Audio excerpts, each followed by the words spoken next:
So I got an email from a friend who is going stir crazy, having to stay at home during the pandemic, and whose husband, is just retired, and so is kind of depressed. So I think this is kind of very prominent, not only in this country, but all over the world. And so the topic comes up, well, what do we do, when we're kind of stir crazy and unhappy and we want life to go back to normal, even though we're not quite sure what normal is. And even when life is back to normal, we're still bored and we're still unhappy. Yeah, it's amazing, isn't it? Whatever state we're in, it's always, not good enough. And we wish, our lives were better or whatever. So I was thinking about this, and since I began to learn Buddhism and try to practice it, I don't think I've been bored. Yeah, boredom is something that's kind of gone away because once you start really looking at your mind and trying to understand your mind and thinking about how you exist and what your situation is and how to let go of that self-centered thought that makes you so miserable. There's just so many things to think about and examine and contemplate that, you just can't get bored. And some of the things that you used to do that you thought were interesting, like playing ping pong. What else did we used to do? You go window shopping. You meet your friends at the mall, go window shopping, and go out to lunch and dinner, or go watch the sports team play hockey or football or whatever it is, whatever kind of ball they chase after. Yeah. And we can't do those, and so just yeah. But actually, if you think about it, this is the perfect time to do all the things that you've been too busy to do before. Okay, so I hear of people who are.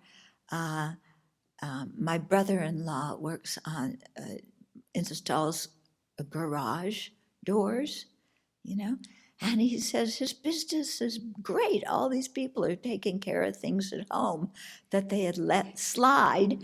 And now that they're stuck at home, it's like, well, we really need to repair the old garage door and put in a new one. And, just home projects that people can do and creative things. All the people have been saying, oh, if I only had more time, I would paint, or I would learn to play a musical instrument, or I would learn yoga. And now you can do all of those things, even online. People have written me, and they're either teaching or learning music, how to play an instrument online. And you can learn yoga online. And of course, none of these things are as good as being with real live people. But, in terms of doing things that you've been interested in doing and never had the opportunity to do, this is really great. And so if you've always wanted to listen to different Dharma talks, we have how many thousands on the YouTube channel? How many thousands on thubtenchodron.org, sravasti.org. You can look at all our Instagram photos. We have recorded meditations, even on Insight Time. You can become a professional, an aficionado did I say it right? In Sravasti Abbey things, just what you always wanted to do. Um, yeah, and you'd probably be the only one in the world. So that's quite a status. But, really think about it, the things that you've wanted to learn and do, this, go ahead and learn and do them. Also, another thing is get a pet. Yeah, I read about people in New York, you're crammed into some small apartment, and there were so many people in the hospital, and they had pets, and they needed somebody to take care of the pets. And so these pets, got foster homes, and the people who fostered these pets love them, and you can even adopt a pet and take it home. And I know with my parents, the pets they had were I was going to say the apple of their eye. They loved their pets as much as they loved their kids, and because when we had family conversations, what did we talk about? Talking about what the cousins were doing was not so interesting, but talking about what the dog was doing, what the cat was doing, you know.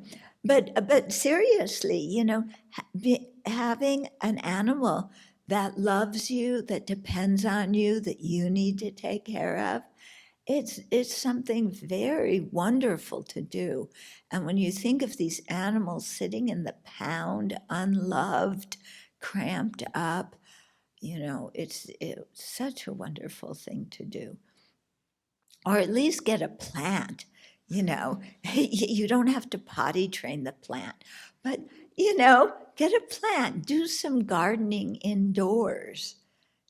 That's another thing. Learn macrame. Learn how to tie-dye T-shirts for your kids or grandkids, or for your grandparents. Yeah, tie-dye is in now, so yeah, learn how to do it. Yeah, the great thing, I'm sure your grandparents can teach grandkids how to tie-dye. The middle generation lost it, but yeah, and